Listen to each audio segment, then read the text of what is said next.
Terus yang lanjut kita masuk ke materinya. Yang pertama ada sejarah perkembangan peraturan pencaksilat. Peraturan awal lebih fokus pada tradisi dan studi bela diri. Pencaksilat itu awalnya nggak ada yang namanya pertandingan, yaitu bebas di perkampungan-perkampungan aja. Pada tahun 1970 baru dibuatnya aturan dan dimulainya kompetisi. Di tahun 2012 awal kita memperindahkan setelah kompetisi. Di 2012 ini semua peraturan diubah untuk kemajuan pencaksilat di Indonesia. Terakhir perubahan besar-besaran terjadi pada tahun 2022 sebagai bentuk perkembangan kompetisi pencaksilat. Untuk peraturan 2022 ini dipakai sampai sekarang karena peraturan terbaru dan sudah mengalami revisi sebanyak 7 kali.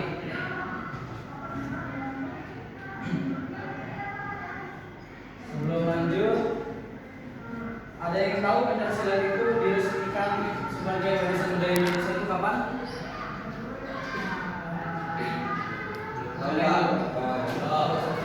Pencaksilat itu resmi jadi warisan budaya Indonesia alhamdulillah pada tahun 2019 pada bulan Desember. Lanjut, ini perubahan utama di peraturan baru ya.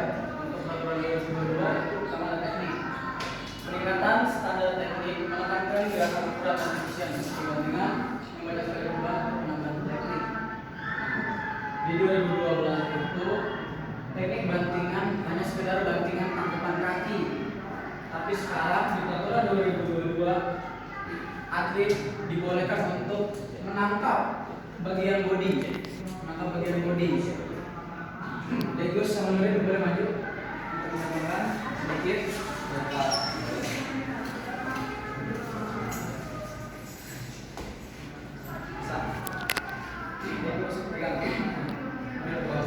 Nah, di peraturan baru itu sekarang atlet boleh memegang dan boleh narik.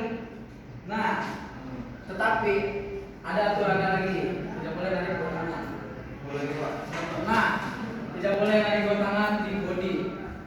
Boleh narik dua tangan, tapi satu di body, satu di kaki. Di kepala tadi apa? Gitu. Nah, kayak gini baru boleh. Baik, terima kasih ya Gus Nuril, boleh dulu. Selanjutnya ada skor. Sistem skor diperbarui memberikan momen lebih besar pada teknik dan strategi. Dan di setiap pertandingan sudah diwajibkan menggunakan digital scoring. Dari mana kamu? Dari Nuril Pak. Kenapa telat? Ya tadi saya mau Pak. Lanjut ya. Di peraturan terbaru ini sudah diwajibkan menggunakan digital scoring. Jadi di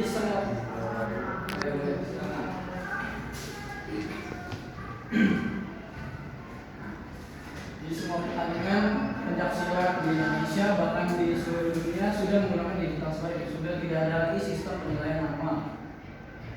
Lanjut, di safety peringatan keselamatan atlet dengan aturan yang lebih ketat terkait kontak fisik. Saudara, peraturan baru ini masih kurang safety menurut saya karena semenjak ada perubahan terbaru ini banyak terjadinya tragedi seperti patah tulang,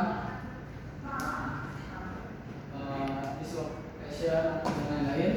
Nah, makanya peraturan baru ini hanya diperuntukkan untuk kategori remaja dan dewasa saja. Untuk anak usia ini dan SMP itu belum diperkenankan untuk menggunakan peraturan baru dan masih menggunakan peraturan 2012. Selanjutnya ada perlengkapan, standarisasi perlengkapan pertandingan seperti seragam, alat pencetak atlet dan juga perlengkapan pertandingan seperti gelanggang dan ini. Untuk seragam di peraturan terbaru ini sekarang di semua pertandingan harus menggunakan seragam silat polos, nggak boleh ada logo perguruan. Dan untuk gelanggang di gelanggang ini sekarang menggunakan matras ukuran 5 cm. Lanjut.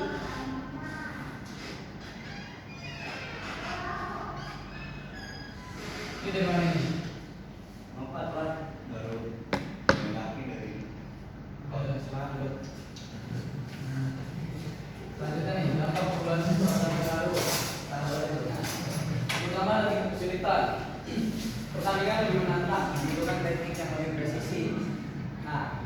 Di peraturan 2012 itu pertandingannya hanya tendang, pukul, bantingan, angkat kaki.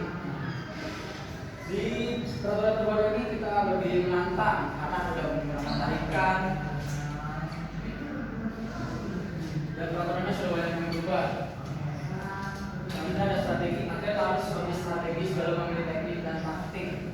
Nah, ini nih, jika atlet yang hanya mengandalkan kekuatan itu bisa sekarang itu diperbolehkan menangkap, ambil, mukul, tendang, itu diperbolehkan sekarang. Jadi sangat menentukan untuk atlet-atlet yang memiliki power yang lebih. Selanjutnya tingkat cedera. Pada peraturan baru di kategori karakter, tingkat cedera atlet bisa meningkat dan memiliki tingkat cedera. Yang Bapak sudah jelaskan tadi, di peraturan terbaru itu tingkat cederanya tinggi. Selanjutnya ada fair play, menciptakan iklim fair play yang lebih kuat dengan aturan yang lebih jelas dan objektif. Di peraturan terbaru ini lebih ketat dan sekarang itu untuk ofisial tidak boleh berbanyak berbicara demi kenyamanan dan kelancaran di pertandingan ya. Sampai sini ada yang bertanyakan terkait materi yang sudah dipaparkan tadi? Ada yang mau ditanyain? Apa?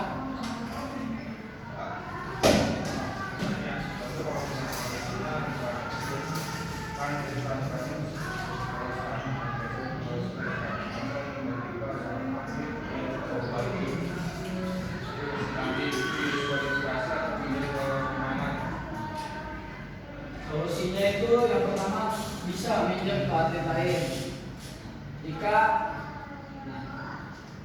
Ketika dia dipanggil dan dia tidak ada bajunya, kan dikasih waktu itu sebanyak 10 menit untuk dia nyari baju.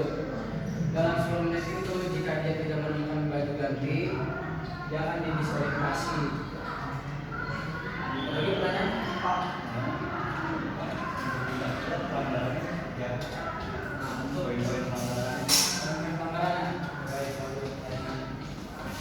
Poin-poin pelanggarannya itu di peraturan terbaru seperti tadi, tidak boleh tarikan dua tangan.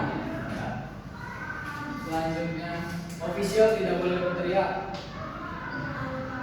Dan selanjutnya untuk pelanggaran di atlet sendiri, tidak boleh memukul bagian leher ke atas, tidak boleh memukul atau menendang bagian kemaluan sampai kaki. Hanya diperbolehkan daerah bodi saja.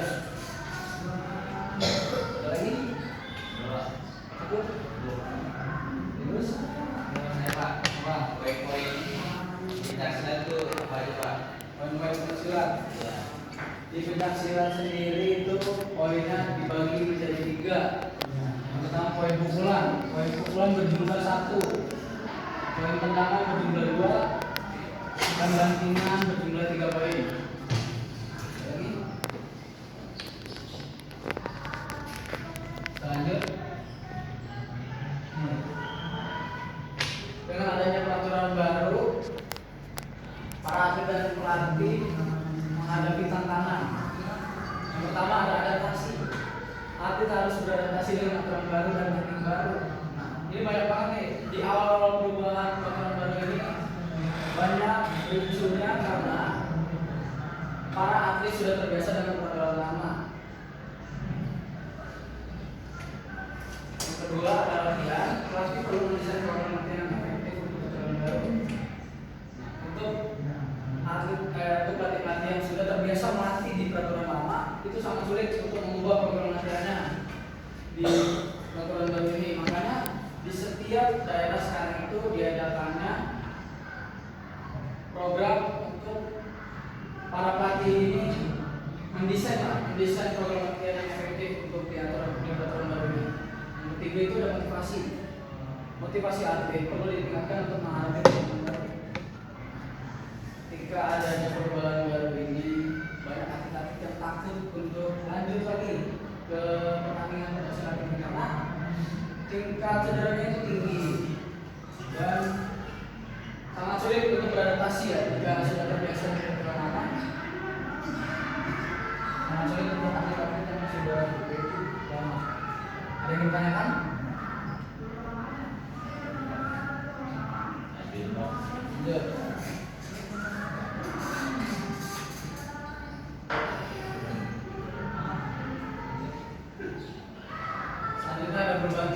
pertandingan. Yang pertama durasi pertandingan disesuaikan dengan interval istirahat pertandingan. Kalau di peraturan lama istirahat itu untuk tingkat remaja dan dewasa itu sampai 30 menit sampai 40 detik 30 detik sampai 40 detik. Nah, untuk di peraturan baru ini sangat singkat waktu istirahatnya. Misal dia bertanding selama 3 ronde, dalam waktu per rondenya itu 2 menit dan hanya mendapatkan istirahat sebanyak 15 sampai 20 detik aja per rondenya. Nah, itu ada pelanggaran diperketat dengan hukuman yang lebih tegas yang sudah tadi dijelaskan. Sekarang itu ditambahkan sistem kartu kuning dan kartu merah. Di pencaksilat itu sekarang ada kartu kuning dan kartu merah untuk ofisial dan untuk para penonton yang mengganggu pertandingan.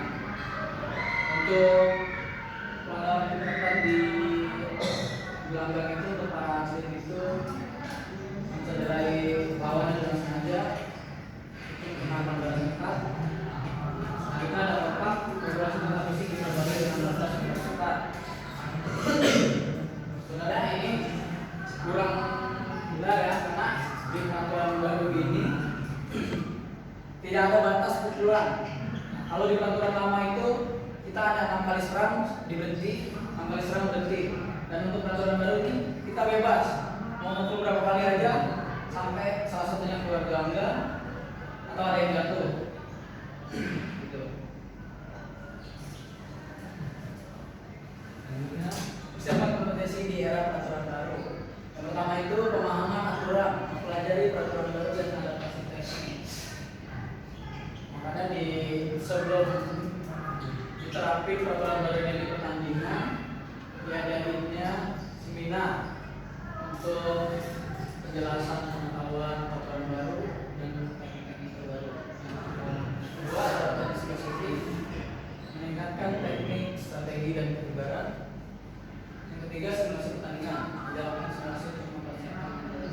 Nah, simulasi pertandingan ini penting banget buat atlet-atlet yang sudah terbiasa dengan peraturan lama untuk dia membiasakan diri lagi ke peraturan baru. Selanjutnya, kesimpulan. Sekaligus menutup perubahan peraturan telah membawa besar ke level baru. Tantangan baru ini mendorong atlet dan atlet terus berkembang. Pasti ada terus maju dan peraturan yang sesungguhnya. Ada yang ditanyakan? Kalau nggak ada yang nanya, bapak yang nanya. Saya nanya Pak. Kan kebetulan saya tadi ada ini ada official dan lanjut Pak. Untuk ofisial melempar handuk atau sabuk itu menandakan atletnya mengundurkan diri dari pertandingan tersebut dikarenakan cedera atau hal-hal lainnya. Lagi namanya Gus Begadang semalam bola. Oke Pak. Dari mana? Pak. Ya. Vincent. Gelanggang itu apa sih? Gelanggang itu bisa disebut juga dengan arena pertandingan. Bentuknya gimana? Bentuknya itu seperti ini.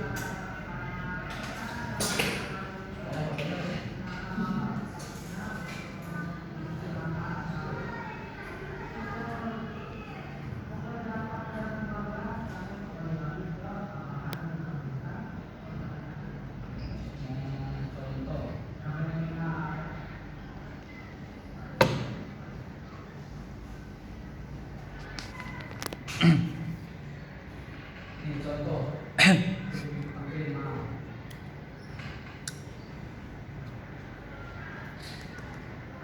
Contohnya nih, di gambar-gambar tuh kayak gini, matras, Areanya ya bentuknya persegi, persegi. ukurannya 10 kali 10. Di tengahnya itu seperti ada lingkaran dan ada warna biru dan merah di tengah di dalam lingkaran tersebut. Ada lagi?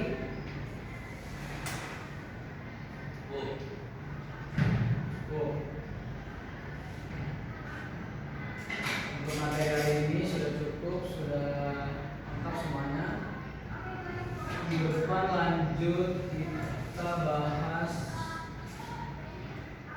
teknik-teknik bandingan dan pemotongannya. Sebelum ditutup, Bapak ada pertanyaan yang bisa jawab dapat hadiah. Tadi udah saya kasih tahu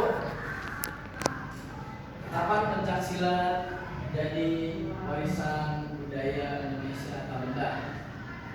Kapan diresmikannya oleh UNESCO? Ya, dulu tahun 1932. kurang tepat. Ada lagi? Bisa saja buat Bisa tanya Pak? Ya, di salahnya. Tuh, bulannya? lupa Pak. Desember bagus kalau itu. Desember Pak. Coba Ya. itu obat Pak. Mungkin cukup sekian.